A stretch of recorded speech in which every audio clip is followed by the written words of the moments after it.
შესაძლოა აჭარის ტელევიზიის მრჩეველთა საბჭოს უნდობლობის საკითხი მომავალ სესიაზე დაისვას. შესაბამისი ინიციატივა აჭარის უმაღლეს საბჭოში ბიუროს ხდომაზე გია მასალკინმა დააყენა.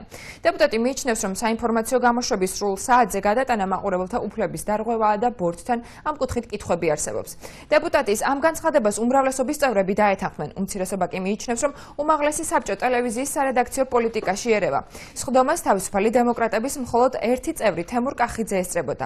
რაც შეეხება სულხან ხლუნძს და ანზორ თხილაიშვილს, დეპუტატები ადგილზე არ იმყოფებოდნენ.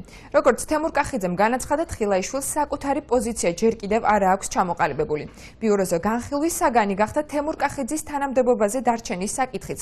შესაძლოა კახიძემ საკონსტიტუციო, იურიდიულ და საპროცედურო საკითხთა კომისიის თავმჯდომარის პოსტი დატოვოს. შესაბამის ვიდეო მასალას ჩვენ მომდევნო გამოშვებაში შემოგთავაზებთ. შეკითხვები გვაქვს? არა, დაბრძანდით ბატონო.